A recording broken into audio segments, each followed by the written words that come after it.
BBC Radio, Jonathan Gout with you for a Wednesday. It is precisely 12:15. Somewhere in North Yorkshire, I'm hoping there is someone who's expecting their phone to ring, because they'll have been warned that I'm ringing them by Jane Tennant, who's nominated them to make the Lunchtime Connection for us today.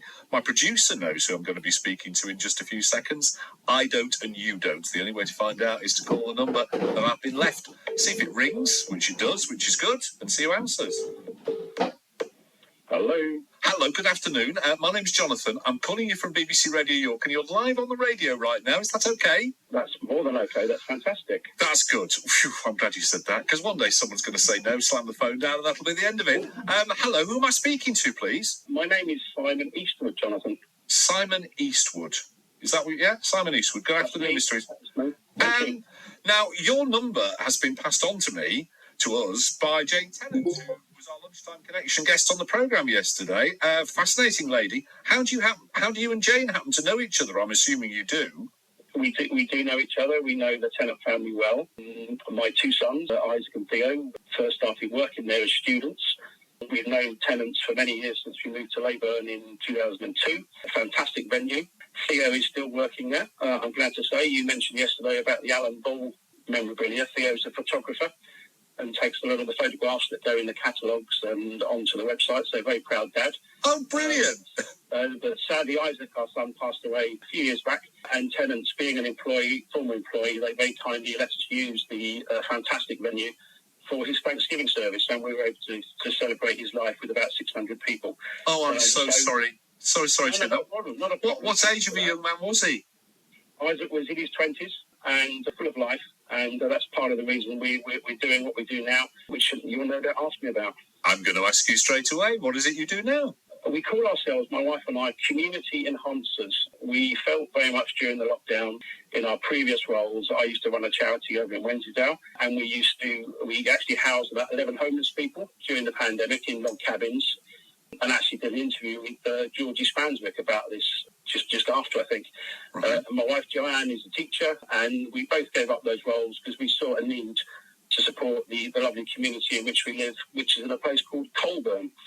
And we set up a charitable organisation called Colburn Community Support, and we now call ourselves Community Enhancers, and we support individuals, families, businesses in lots of different ways, really following on from the pandemic.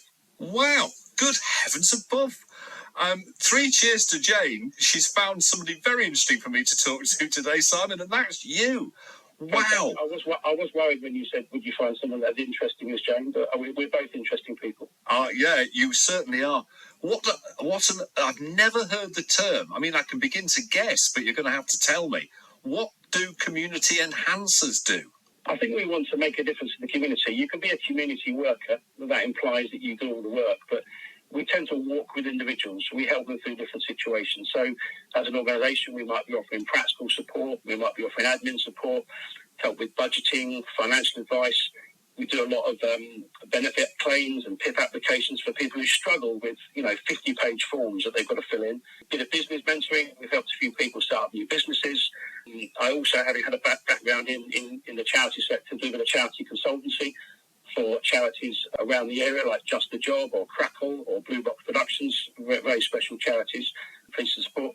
And a lot of advocacy work. We sort of stand in people's corners and just, help people out when they're in a difficult situation. Wow, what a varied and interesting life you must lead. You must never know what's coming next, really, because everybody comes with their own set of needs, their own set of abilities, their own set of issues, everything. Exactly right. Every day, what's lovely about this job is not just the people we work with, but not knowing what the day is going to bring. Every day can be different. There are certain days that are the same. So on a Tuesday and a Thursday, when we base ourselves at the Colburn Food Chair in the Village Hall, people come in for coffee and chat, and we get new referrals that way. But yeah, every day can be different. Today's very different. I'm on the radio with you, which is the first. Well, I'm glad to be here. I'm glad to be providing something different for you to do. Is that? I'm sort of guessing, but I might be completely off the mark here. So just tell me I am. I sort of associate the area that you're in with, maybe rightly or wrongly, perhaps lots of ex-military personnel. Do you see lots of folks with that kind of background? We do. We work with a lot of people because Colburn is literally next to Catterick Garrison, biggest army base in Europe. And we do work a lot with families who, for whatever reason, become single through breakdown in relationships. A lot of help with families in that respect. A lot veterans who have issues, having come out of the army, PTSD. There's lots of other veteran organisations that do good work as well. But, we tend to work with individuals. We're not part of a big group. There's just, my wife and I do this on our own with volunteers. But yeah, you're right. There's a lot of military connections we have with the families who've either been in the army or still are. Are you ex-military yourself? Not at all. Not at all. No. I do joke that being a Christian, I say I'm in the Lord's army, but that's not quite the same. You just have a certain bearing about the way you speak that suggests that you might have been ex-military. What you must be is an expert in what I'm trying to do now, which is interviewing people, taking a history, finding out what their past is, where they're coming from, how they're feeling, what they need. Yes, I think a lot of that goes back to my role in banking. I was 17 years working for Lloyds Bank, and I was a financial advisor. So that involved a lot of asking questions to draw up a picture of someone's situation. And that's very much what we do when we meet clients for the first time. It's a lot of questions, a lot of asking to get a picture of their situation, and then work out whether we can help or whether we've got a signpost to another agency if it's outside of our remit. How does this happen? I mean, I hate to ask you this, but are you an individual of private means, or is there? Do you get some backing so that you can actually put bread on the table and food in the fridge?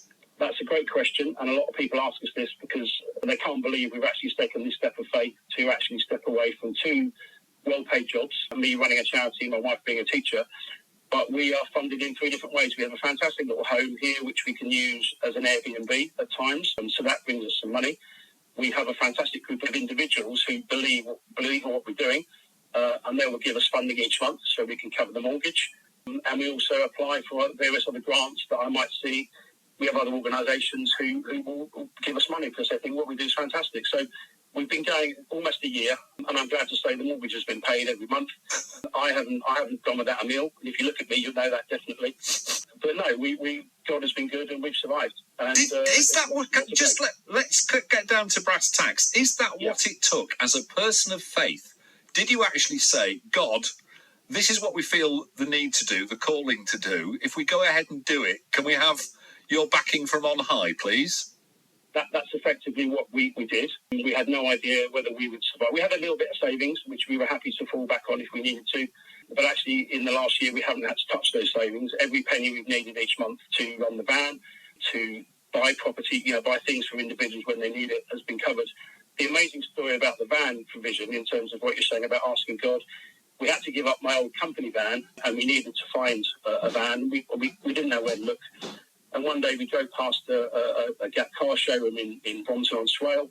And I said, have you got any vans? And they said, not really, but we've got this disabled adapted vehicle. Is it any good? And we thought, well, that's not quite what we wanted, but it could tick the boxes. And somebody had actually offered to give us some money towards the van, but we hadn't heard them for ages. So we took a step of faith and said, right, we'll sell our own private car, we'll buy this, and we'll make up the difference from savings, thinking, well, maybe those people might give us the difference. And then a week later, an email arrived saying we've just transferred some money to your account, and it was exactly to the penny the shortfall we needed to buy this van. And the van is used every day. I've taken people out in their wheelchairs. I've taken stuff to the tip. It's a real workhorse. I call it the charity chariot, which is a bit of a joke, but it's a really good vehicle. And as you say, God's provided everything we've needed. Do you know, you're the second person in recent months that's told me a story like that. There's a church right in the heart of York. They wanted to buy a premises. They didn't have the £1 million they needed. They said, God, could we please have an indication that you're behind this? And within a matter of weeks, they had £100,000 donated to their project. So, yeah, there's something in what you believe. You obviously know that. Without naming or identifying anybody, is there one particular instance, one particular case of a person that you have managed to help that you look back on and you think, do you know what? It was worth doing that. I've got loads of those, but I think I can think of one of the homeless guys that we managed to set up in his own home after he left the log cabins. We've kept in contact with him. We've been to see him.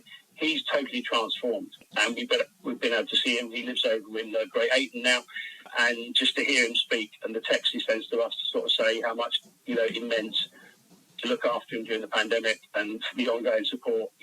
Those sorts of stories are fantastic. Families that we help put a bit of carpet down in their house, that turns their home into, their house into a home.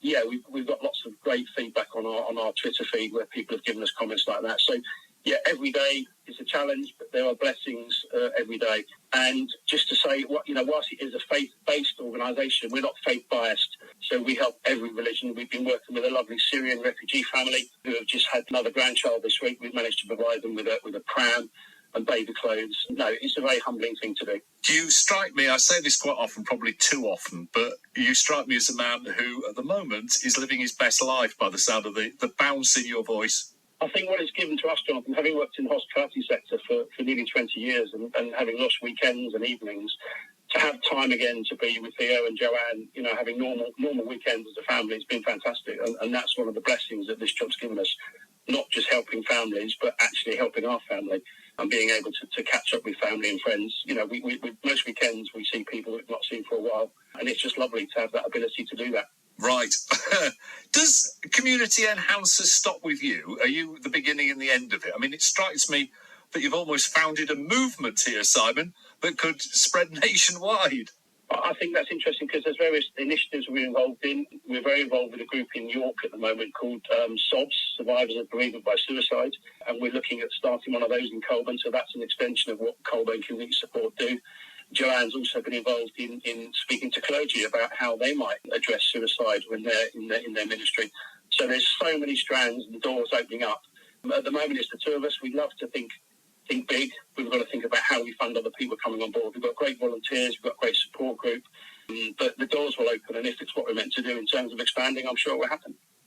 Do you know Restore York? Do you know the organisation Restore? Yeah, very much so. We used to look after Restore. When I ran the charity in Redmar, Restore would regularly bring their clients to the log cabins for weekends. So I'm aware of that charity, yeah. Fantastic. It's lovely the way the right people get to meet up with the right people. Simon, it has been a joy to talk to you today, to hear about what you and Joanne and others involved, I'm sure, are doing. Congratulations. It sounds like one heck of a project that's turning people's lives around. Thank you for explaining community enhancers in Colburn and surrounding area today. It's been lovely to have you on the programme. It's been a pleasure. When you have a bit of time off, a bit of time to yourself, what do you do to relax? What's your fun thing? I think I'm a big movie buff. I love films, and Theo's the same in that as well, but also quizzing. One of the things linked with Tennants, we were supposed to have a big charity quiz night at Tennants a couple of weeks ago, but that weekend had all that snow, and we had to cancel, 100 plus people coming. But I'm a bit of renowned for taking part in quizzes, but also being a bit of a Wensleydale quizmaster. Right. So it's a charity quiz. It tends to fall my way to set the questions. So quizzing and movies. Quizzing and movies, right. And quizzes about movies, they must be an absolute double for you. Simon, lovely to talk to you today. Stay on the line, would you? Pass on the number to my producer of someone who's anything like as interesting as you, and I'll have a chat to them on the programme tomorrow. I've got someone lined up. I hope it'll be as interesting. We'll see. Simon, thank you very much indeed. Have a good day. Thanks, Jonathan. Cheers now. Bye-bye. Bye-bye. Wow. Jane Tennant, you've come up with an absolute genius suggestion for today's Lunchtime Connection. Simon, thank you ever so much indeed. The community enhancer from the Colburn area. What a marvellous story. Don't some people lead extraordinary lives and do some brilliant things with them?